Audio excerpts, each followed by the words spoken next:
Welcome to the WWE Podcast, the most passionate and authentic wrestling analysis on the web. We've got you covered with every Raw, SmackDown, and NXT show, giving you a no bullshit opinion. We know you love wrestling. We do too. So let's get this show underway. And that's the bottom line. What? 'Cause Stone Cold said so.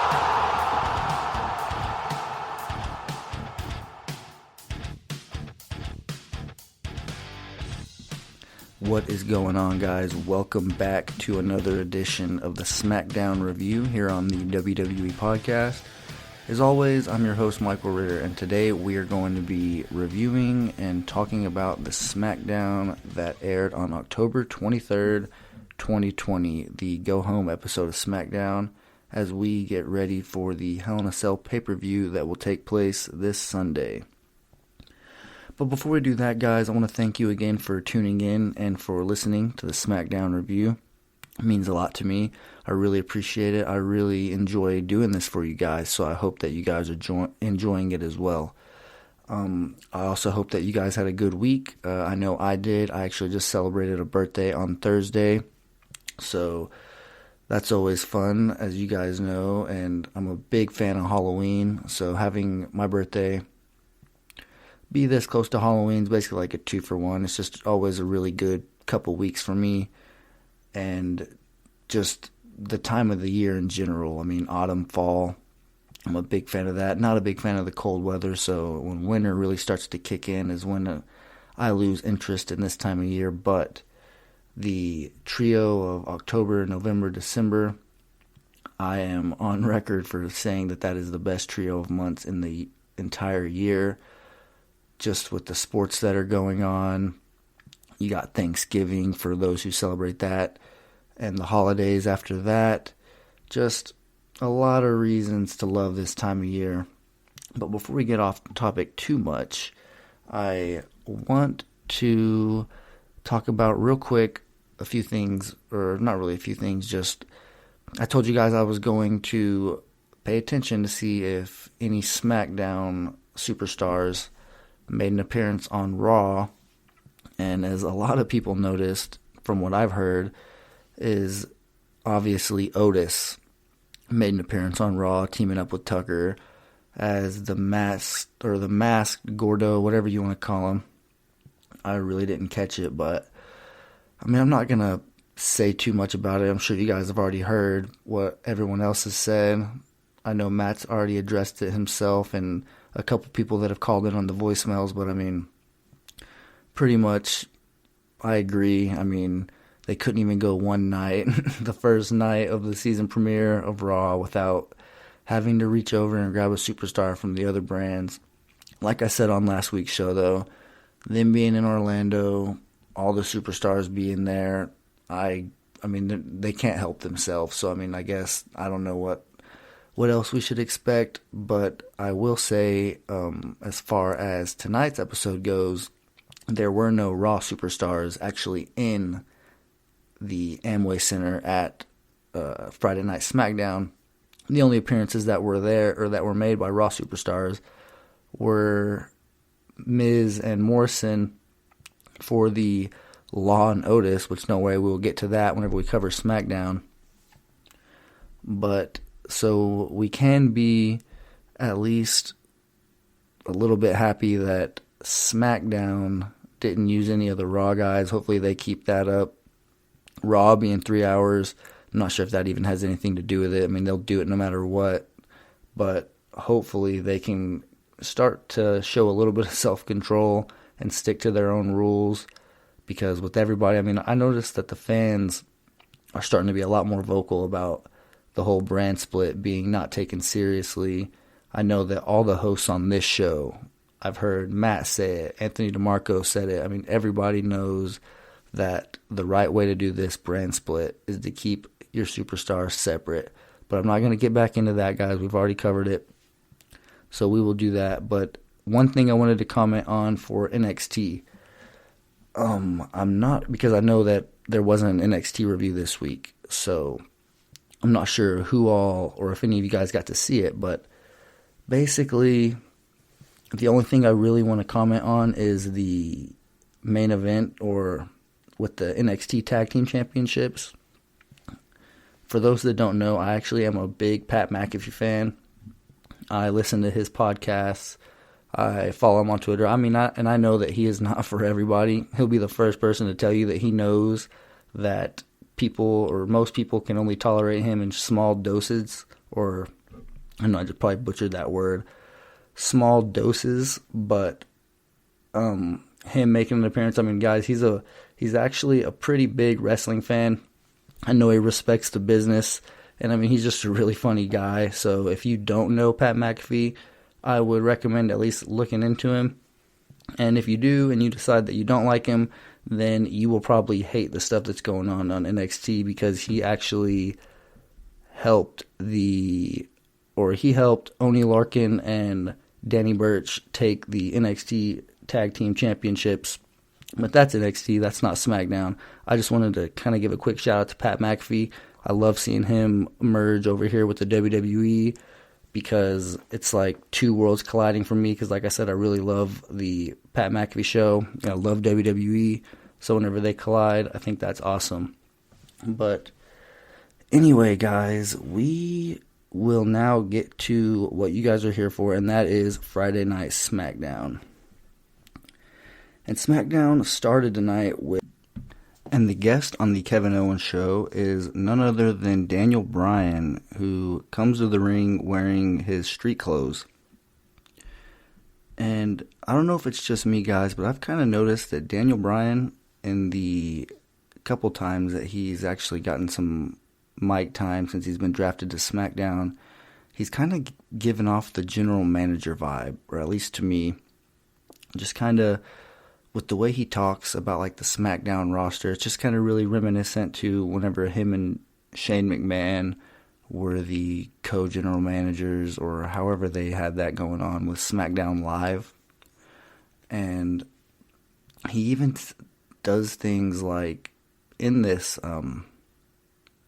Kevin Owens show, you kind of hear him talking about possibly making the Intercontinental Championship defended every week on SmackDown, which we get to that a little bit later. But it's just kind of things like that. I don't know. It's just, he is a babyface. Kevin Owens is a babyface too. That's why this was kind of like a dual babyface promo.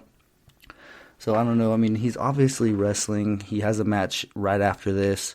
So I know he's not the general manager version of himself, but I just thought it was kind of weird. He's definitely putting off that vibe.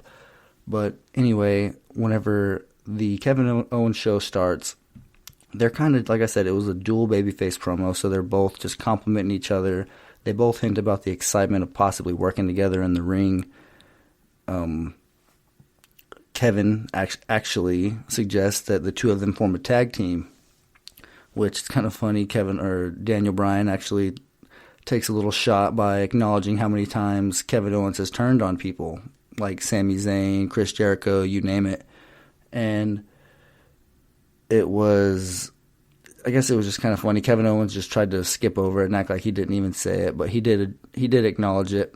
But before Kevin Owens could finish his plea to Daniel Bryan, and actually before I finish there, Kevin Owens actually has never won the tag team championships, which is true, but I didn't realize that. So I wouldn't be surprised if at some point here on SmackDown, whether it's with Daniel Bryan or Sami Zayn or somebody, I would not be surprised if Kevin Owens does eventually get his hands on the tag team championships. But before he finishes his plea to Daniel Bryan, he's interrupted by Ziggler and Rude. And there's no questioning which brand Dolph Ziggler's on, because he is wearing that SmackDown hat that he wore last week, just to let you know that he is a member of Friday Night SmackDown. But they come out, they're doing their normal heel promo. We hear a little bit from Robert Roode. He basically just says that instead of talking about a quote-unquote fantasy tag team, they should be talking about the greatest accusations in SmackDown history, talking about himself and Dolph Ziggler. But as soon as they get that point across, they're interrupted by the current SmackDown Tag Team Champions, the Street Profits. And I don't believe they said or did anything that is noteworthy here. They get interrupted themselves right after that by Cesaro and Shinsuke Nakamura, who come out and they actually make some good points. They say that they stole their tag team championships and that they were carrying the tag team division for months, which I actually agree with. I was pretty sad whenever they lost the SmackDown tag team championships to the New Day, who eventually traded the belts with the Street Profits during the draft. We all know what happened there. But I was actually a big fan of the Cesaro and Shinsuke tag team whenever they were together. So hopefully they get a shot to regain those titles here coming up. But the announcers actually agreed that Shinsuke and Cesaro were carrying the tag teams. But before anything more gets said by any of the tag teams, a brawl breaks out in the ring. And it goes to commercial break, and shocker, shocker, whenever we come back, there's an 8-man tag match. It is the Street Profits, Daniel Bryan and Kevin Owens versus Dolph Ziggler, Robert Roode, Shinsuke, and Cesaro. And this was a pretty solid match to begin with. It just felt like a pretty normal match that you'd see. As normal as it can be with an 8-man tag match. But I noticed that things really picked up, at least for me. I really started paying attention pretty hardcore whenever Daniel Bryan got in the match. And he looked about like what you would expect someone to look like after being out of the ring as long as he was out. He just looked a little bit rusty. I mean, he definitely wasn't mid-season form. But anyways, he's doing his flying around the ring. And he tries to do one of his signature backflips off the top turnbuckle to try to avoid Cesaro. And he kind of comes down on his knee wrong. And they start to sell a knee injury, which they keep selling throughout the match. Everybody on the opposing team takes their turn exposing that knee, targeting that knee, just doing a good job keeping Daniel Bryan from making it back to his corner. Excuse me. But whenever he does make it back to his corner, he tags in Angelo Dawkins, who actually has a nice showing, I'm not going to lie. He's not really known for being the wrestler in this group. He's kind of just like the strength, the muscle, whatever you want to call it. But he actually did have a pretty good showing. Cesaro actually tries to pin him illegally with his foot on the rope, but the referee notices, which causes Montez Ford to get tagged in, do his signature frog splash, and pin Cesaro for the win. There's really nothing that came out of this. There were no stipulations about what's going on with the tag team championships, so I'm not really sure what we can expect there. Like I've alluded to multiple times, the tag division's pretty thin, so Kevin Owens suggesting to Daniel Bryan that they maybe make a tag team wasn't necessarily the worst idea, in my opinion. I'm not sure if they're going to actually go with that. Kevin Owens has a absolutely under-the-radar match this Sunday with Aleister Black. I mean, it's not even been promoted at all. They didn't do any type of lead-up to it today on SmackDown. They're both on the same show. Aleister Black didn't even make an appearance on today's episode, so I'm not really sure there. This is probably just going to be a filler match or whatever. I'm not really sure if it's going to have any implications going forward, especially if Kevin Owens is already getting involved in something else. But as far as the rest of the tag team division goes, I mean, what you see is what you get pretty much. There's not really a lot going on there. Cesaro and Shinsuke are a formidable team that I think could possibly take the belts off of the Street Profits if that opportunity does present itself, or if a new tag team is maybe made along the way, they might be able to do it. But I think someone actually said that the Street Profits are the longest reigning tag team champions, or maybe they were the longest reigning Raw tag team champions before they switched. They definitely had some type of record, but I can hardly remember any title defenses or any memorable ones, for that matter, that involved the Street Profits. So I don't know. I mean, something's got to happen with those belts. They've had them for too long to really not have any memorable feuds or anything like that. The only thing we can really remember the Street Profits for is that, whatever you want to call it, with the Viking Raiders, where they weren't even, I mean, you guys know what I'm talking about, the basketball, the bowling, the knife throwing, all that stuff. But after that 8-man tag match, we had the Law and Otis, sorry. It's like a play on words for the Law and Order. But anyway, before we get to that, there was a backstage segment with Daniel Bryan, Kevin Owens, the Street Profits. They were kind of just celebrating their win, getting excited or whatever with the Street Profits.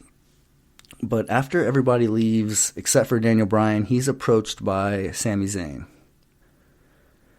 And Sami Zayn basically doesn't really seem angry, he definitely seems annoyed by what Daniel Bryan said earlier. It's what I alluded to about the Intercontinental Championship on the Kevin Owens show.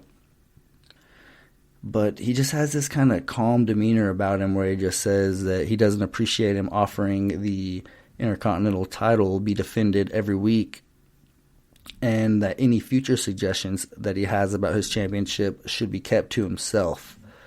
I mean, I think this is great stuff from Sami. He wasn't featured at all. He was featured very small. That little clip that I just said, or that little 20, 30 seconds that he was on air, is all that he was on air for the night. So he was featured very small, but it was in a big way. Like, for instance, the Law and Otis stuff that I'm about to get into, that took up, I don't even know how much airtime, but at least, for sure, 2 segments, maybe even 3. But the stuff that we got, that little bit that we got from Sami Zayn, in my opinion, was more impactful than all of that Otis stuff, just strictly because it may have started something. I mean, that's the thing. Last week, we were wondering, is something going to happen with Daniel Bryan and Seth Rollins? At the beginning of the show today, is Daniel Bryan going to get... I meant Daniel Bryan and Seth Rollins. I'm not sure if I messed that up. I want to make sure I was clear there. But anyway, at the beginning of the show, is something going to happen as far as a tag team with Kevin Owens and Daniel Bryan? And then right after that, Sami Zayn possibly teases maybe a start of something there with the Intercontinental Championship, which I think would also be very interesting. But that just shows you right there. Daniel Bryan's been on SmackDown for 2 weeks, and he's already had fantasy bookings with fans for 3 different guys. So that's just what I mean by Sami Zayn making a small impact, or making a big impact with the little bit of airtime he got, is because that possibly set up a feud with Daniel Bryan, and that gets the fans talking a lot more than this Otis stuff. But needless to say, we have to cover this Otis stuff anyway, so that's what we'll get into next. And yeah, like I said, that Law and Otis stuff was exactly like Law and Order. I mean, they were in a courtroom. I mean, that's not what Law and Order is, but I mean, if you heard the little intro they were doing, you knew exactly what they were going for. But it was like a cross between Law and Order and Judge Judy or whatever, because they were actually in the courtroom, and the judge was none other than JBL with Ron Simmons, who was there with him. That was nice to see. But anyway, Miz and Morrison were there in the courtroom, and Otis is by himself, and JBL kind of starts to mention what exactly it is that Otis is being sued for. And if I remember correctly, it is emotional distress, destruction of property, creating an unsafe working environment, and quote-unquote money in the bank negligence. A little side note here, isn't it kind of ironic, JBL talking about somebody being sued for creating an unsafe working environment? I mean, for those of you that know the rumors about JBL being a bully, for lack of a better word, to basically everybody backstage, or at least the lower card guys. I mean, there's a lot of stories that you guys can look up and see on your own. But I just thought that was kind of funny, JBL having to say that, or at least it was ironic. But anyway, this was the only, like I said earlier, the only time in the night where any Raw superstars made an appearance on SmackDown. And it just so happened to be The Miz and Morrison.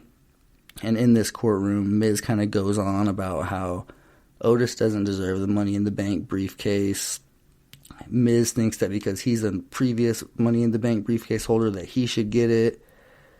And Otis actually kind of just responds whenever JBL asks him what his response is or whatever, something like that. But Otis just says, I deserve the briefcase because I won the ladder match. Which is simple, but, I mean, technically, he's not lying. Even the lady who is supposed to be the Miz's attorney, I guess, or whoever that lady was that was sitting there, she even said, that's a good point. And she immediately gets fired on the spot. Actually, the Miz kind of stares at her like, are you kidding me? Which I thought was kind of funny. I mean, from a segment that was definitely supposed to be a quote-unquote funny or comedy segment, you gotta at least take what you can get, I guess. Any moments that can somewhat make you laugh, and that was one for me. But after that, after Miz fires his lawyer, it says to be continued. And obviously now I know that they meant to be continued later on throughout the show. But initially, I thought that to be continued meant next week. And I really was not going to be a big fan of that, just strictly because, like I've said, these guys are on two separate brands. So it doesn't really make a lot of sense to keep dragging this out. Later on in the night, more stuff gets explained as far as what's going to happen here, because the to be continued just meant later on in the night. But whenever I thought that they were going to keep going through weeks, I was really probably going to have a whole different reaction here. I actually had to cross off some of my notes that I wrote down because I thought that this thing was going to keep dragging on. But thankfully, it's not. And we'll get to more of this Law and Otis stuff whenever it comes on. But later, or after the commercial break, we get a singles match between Bianca Belair and Zelina Vega. Bianca Belair makes her SmackDown debut wearing SmackDown-themed gear. I thought that was pretty cool.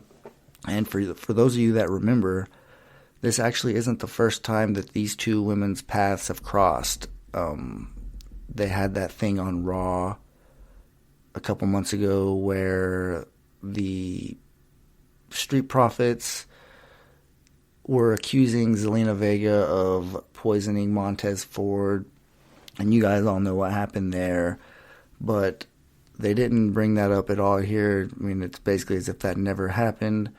But when I was watching this match, guys, one thing I noticed was Zelina was getting completely overpowered, and she was overmatched from the start of the match. And that's obviously should be no surprise given the size difference between the two. But it was just pretty glaring that Bianca just looked so dominant, I guess. I don't know really how to explain. I mean, I don't really want to make this comparison yet, but I said it when I was watching it, so I'm going to go ahead and say it now. But Bianca Belair was doing things that I really haven't seen a female wrestler do since Chyna. And I know that is very high praise, but just when you look at how she's built, because I know there's been strong wrestlers since then, like Beth Phoenix, obviously, and Nia Jax is strong. I mean, there's been strong women's wrestlers, but for some reason when I see Bianca Belair and the way she's built, I mean, she's muscular. She's very strong. You can tell that she definitely lifts weights. And I don't know what it is. Whenever she did that military press and she was just carrying Zelina Vega across the ring, the first thing that came to my mind was, wow, that looks like Chyna. So, I don't know.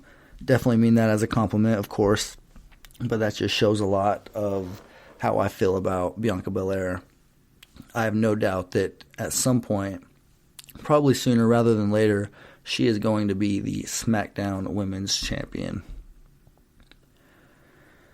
But after this one, we have Lars Sullivan versus Shorty G. And this one, really, we didn't really get an explanation. It wasn't promoted. But Shorty does come out to the ring and cuts a promo before the match.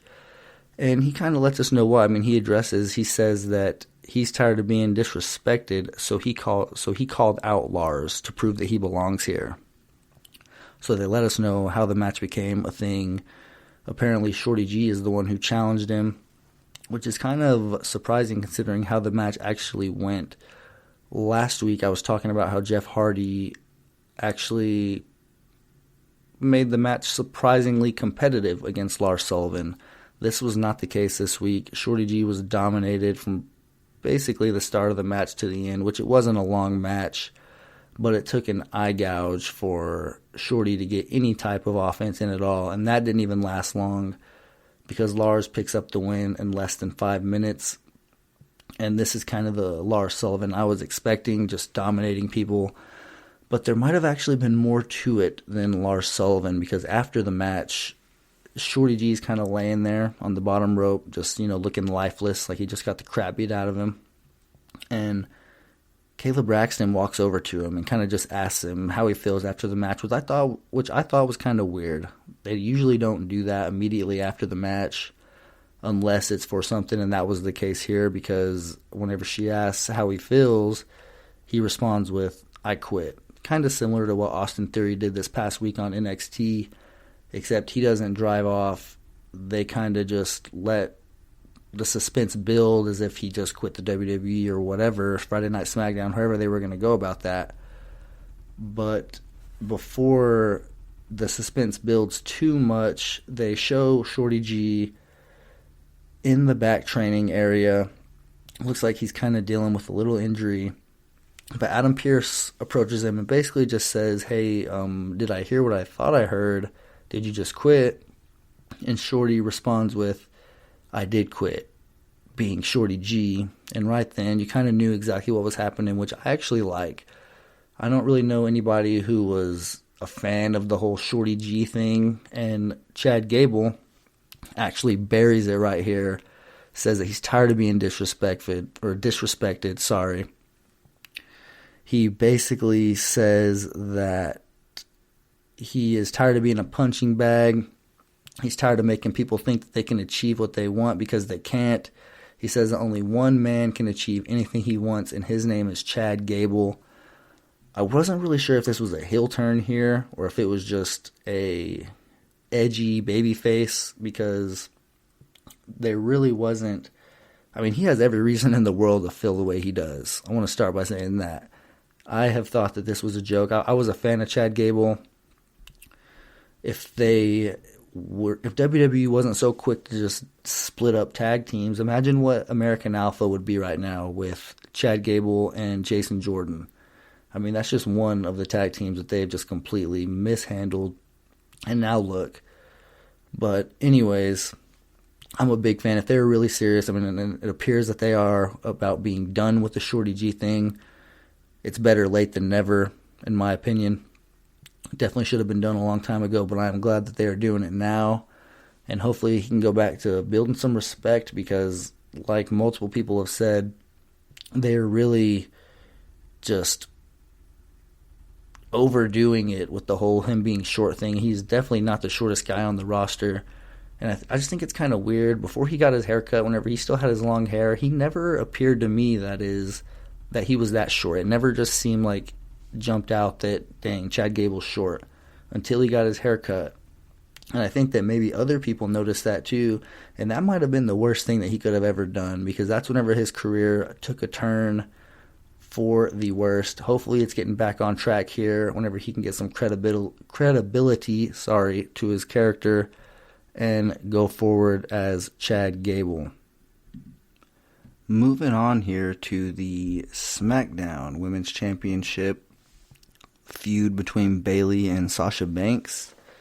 Bayley has her weekly promo where she's sitting in a chair in the middle of the ring. This time she's complaining about how people won't stop asking her about Sasha in her interviews. She said that she hasn't and she won't sign the contract. And she's not really saying anything that we haven't heard her say yet. I'm actually kind of, which I hate to say, but I'm kind of ready for this to either get moving or get over something, because they really have taken a lot of the excitement that I had in this whenever they rushed it. I thought they could have really milked this, but they decided to rush it and have their initial match on SmackDown instead of waiting and having it be at the pay-per-view. So now the fans are kind of just ready for this thing to get going. And when Bayley is cutting this promo, she gets interrupted by Sasha, who comes to the ring holding the contract in her hands. She tells her to sign it, and Bayley obviously says no, she's not going to. And then while they're standing in the ring, Bayley kind of tries to sneak attack her with a chair, and Sasha ducks it and then picks up the title, which Bayley dropped, and it ultimately stops Bayley in her tracks, which I thought was kind of weird. I mean, you still have a steel chair in your hand. Why not just start swinging it? But nonetheless, she stops, and then she tries to grab the title back, but all that does is causes her to end up eating a knee to the face. And then Sasha traps her in the chair, trying to get her to sign the contract that way, trying to force her to do it. She keeps fighting. She eventually manages to squirm away from the position that she initially had, or that Sasha initially had her in. But that might not have been the best idea, because then she puts herself in a position where Sasha locks her in a submission move inside the chair that looked a lot similar to the Steiner recliner, and Bayley eventually signs the contract just to get her to let her go. So the contract is signed, the match is on. I still am on board with hoping that this is going to be the main event. I've said that before, and I'm sticking by it. I'm not sure if it will, though, especially with how this Roman Reigns and Jey Uso feud is going. But I am still holding out hope that maybe they will let the women in the show. But after this one, we get the Law and Otis second segment. And this one is pretty much just witnesses on the stand. And the first one is John Morrison. He's up there crying, literally, saying that Otis physically assaulted him. The next person's Rey Mysterio. And he's basically saying that Otis won it fair and square. He was on the stand as a witness from the perspective of somebody who was in the Money in the Bank ladder match. And he came to the defense of Otis, saying that he actually won the match, blah, blah, blah. And he deserved it. Asuka's next. She just basically speaks her gibberish that you can't really know what she's saying. And then we get a quick appearance from Teddy Long, which was very random, but I was a fan of that as well. And then Tucker's on the stand last, and he's kind of the one person who actually has a little lengthy, I guess, testimony or whatever you want to say, whatever you want to call it. And he basically is just making his case for how The Miz has been trying to ruin Otis's life, and that all Otis has been able to think about is beating the crap out of The Miz, which kind of it makes the courtroom kind of get a little bit hostile, and they show the to be continued sign again, which at that point I knew that it was going to happen later in the night. It actually happened immediately after the commercial break, and JBL comes back to his seat, and he's actually speaking kind of logical for once. Like, I was actually like, wait, JBL's saying this? Like, I was impressed with what he was saying. He says that Otis is a WWE superstar, so all of these things, or if all of these things are crimes, then he and Ron Simmons, talking about JBL himself, he and Rob Simmons will be serving life sentences. He says that it's basically in his job description to do all the things that The Miz was trying to sue him for. And he also points out that the briefcase hasn't been neglected because it clearly states in the contract that Otis has up to a year to cash it in. So you're thinking that JBL is all but going to make it official that the case is over and that Otis gets to keep his Money in the Bank briefcase, and that's that. But before he makes it official. The Miz pulls out a black briefcase that apparently had money inside. I mean, you didn't actually get to see what was in there, but whenever JBL opened it, the cash sound or coin sound, I mean, a money sound came out, and he just looked like he'd just seen $1 million, I guess. I don't know, because he immediately changes his mind, and he announces that there will be a match this Sunday at Hell in a Cell between The Miz and Otis, and the winner gets the Money in the Bank briefcase. And I'm not really sure how to feel about this, just because I've been on record by saying that I do not like the briefcase on Otis. However, I do not want it on The Miz either. Like, if you were telling me, yeah, it's going to be off Otis, but it's going to be going on The Miz, I would probably rather it be on Otis, just because I don't know what to expect. With The Miz, I know that he's going to cash in. He's probably going to lose, which might happen to Otis too. But there's still the chance that you never know. You can do more with Otis, I guess is what I'm trying to say. But I don't want it to go to The Miz, so I really hope that Otis can retain it. If they take the briefcase off of him, I hope they do it another way. But I just do not want it to go to The Miz. So if that's the case, then, man, that briefcase is even worse than what I thought. But anyway, moving on here, we actually got a pretty good match with Seth Rollins and Buddy Murphy. I noticed that Buddy Murphy went back to his original gear. For a while there, he was kind of doing the Seth Rollins thing where he said disciple on the side, and it was kind of similar to Seth Rollins' gear. But he is back wearing his solo stuff. And this was actually a pretty good match, as you would expect. These guys can both go. They have chemistry together. And Murphy proved once again that he can hang with the best. He had some good showings last year against Roman Reigns, which really got his name out there.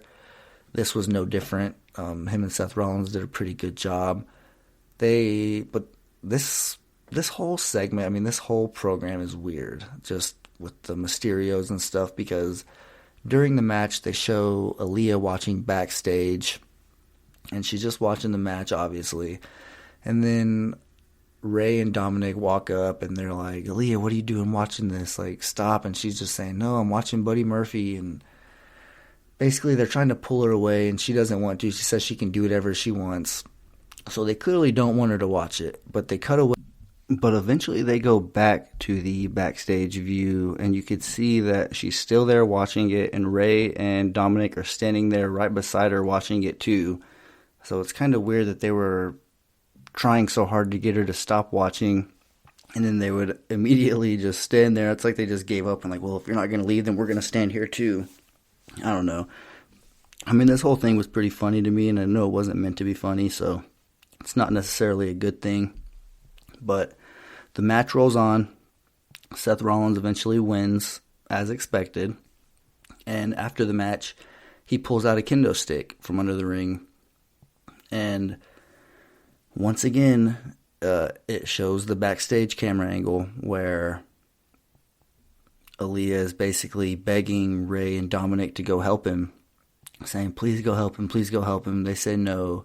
So she says, well, if you're not going to, then I will. And she goes out there, and Buddy Murphy does take a few shots from Seth Rollins with the kendo stick, but before he gets too far into beating him, Aaliyah kind of jumps in front of him to almost like shield him with herself, because Seth obviously isn't going to hit a girl, but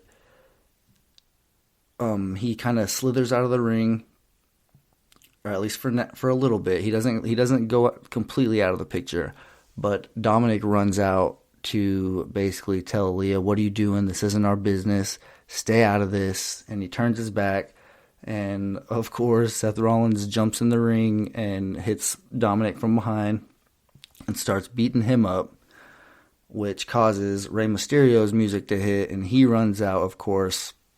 And Seth runs again, and he gets away this time, but Murphy's still in the ring, and Aaliyah's still in the ring, and they're kind of questioning her again, telling her to stop, that she needs to quit. Dominic is actually telling his dad that he needs to stop bringing her, and Ray was saying, well, she's here to support you.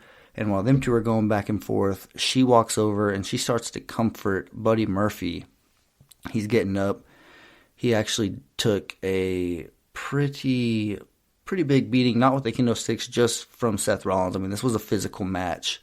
There was actually a point where he did have a botch where he ran and tried to do like a suicide dive over the top rope when Seth was standing on the outside of the ring. He definitely overshot it a little bit, and that's whenever they kind of started to sell a arm injury or a wrist injury, something like that. I wasn't sure if it was legit or not, but that's what they were going with. Aaliyah was comforting him, and it was kind of awkward. This is where I say that this got weird. Just that she was kind of just, I mean, basically not holding him, but like she had both of her arms on him. He could barely stand up, and the whole time he was like looking at Dominic and Ray in their eyes, like just like it wasn't like he was intentionally looking at him weird, but that's just what I saw from my perspective. It was just a weird scene. I was just trying to like picture if it was real, like how awkward I would be in that situation if I knew that a legend in my industry did not want me to be associated with his daughter, who I'm like 12 years older than, might I add, and they clearly don't want me to be there. Even if she feels a certain way, you're probably going to say, look, I do not want any problems with your Hall of Fame dad when I'm trying to make a career here. But, I mean, obviously it's a storyline, but that's just kind of how I look at it. And what makes me think it's so weird is putting myself in that position where if that were me, I would be like, please get away from me. I do not want any problems with your dad. But anyways, so I do not think this is getting over anytime soon. We had some hope for at least a little bit that Seth Rollins might be getting his way out of it, but it appears that he is tangled up in this web just like Buddy Murphy is. But quickly about Seth Rollins, I noticed that he has changed up his look a little bit. Nothing too drastic, but if you notice, for the longest time, Seth Rollins always just kind of did that man bun thing with his hair soaked. Anytime he did like a backstage interview before his match, or he would just rock it just normally down. But I've noticed that he has been kind of having it really wet, and he just slicks it back. Like it's just really slick back, going down his back. And just pay attention next time you see him. You might notice it's just kind of a small thing that he has been doing only since he got drafted to SmackDown. That's literally when he started it. So Seth Rollins is somebody who takes that kind of stuff very seriously. But after that, we have the main event, or the last segment, however you want to look at it. But it is Roman Reigns coming to the ring. And this was promoted all evening as the quote-unquote tribal consequences that Roman was going to dish out to Jey Uso. But before he could even get a word out, he's interrupted by somebody on the Jumbotron who was supposed to be Jey Uso. But little side note here, he had a mask on, he had a hat on forward, and a long sleeve shirt on. I seriously said to myself, like, I was ready to like start doing a conspiracy theory if they weren't going to address it themselves like they eventually did. But I was literally thinking to myself when that was going on, I was like, that might be Jimmy Uso. Just because, in my opinion, I've said it before, I think that Jimmy Uso is better on the mic. And I just thought that they seriously were trying to possibly pull one over on us by making us believe that that was Jey Uso and not Jimmy. So I was actually waiting to see how they were going to do that. But whenever they finally revealed him, he took off his hat, you saw his hairstyle, he pulled down the mask, and he said, "My brother's right behind you."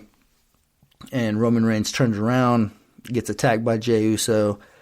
Jey Uso does the frog splash. His music plays, and he kind of leaves. And even I thought that SmackDown was going to go off the air with Jey Uso getting the upper hand on Roman Reigns. But that was not the case, as he made it up the ramp and began celebrating with his brother. Roman Reigns picked up the mic and delivered on the consequences that he promised.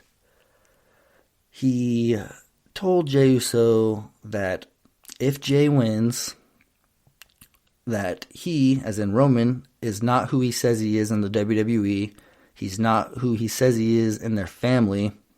And he says that he can live with that. But he asks if Jay can live with the consequences if he loses. Roman says that if he loses, that him and his brother are both out. And by that, he's talking about their family. He says that him and his brother are both out of their family. Their wives are out of their family. Their children, their children's children will all be out of the family. And this kind of just made you believe. I mean, even the Usos were doing a good job, just acting like they were just, really upset about him saying that. This has been a really, really good program. And this go-home match, this go-home segment, in particular, really got me excited for what we might have in store this week at the Hell in a Cell match. I'm not sure if we might see Jimmy Uso try to interfere. I'm guessing something like that might happen, but I'm just expecting a pretty good physical I Quit match inside that Hell in a Cell between these two. This will likely be the end, especially with stipulations like that. We'll see what happens, but I do not expect Roman Reigns to drop the title anytime soon, and definitely not to Jey Uso.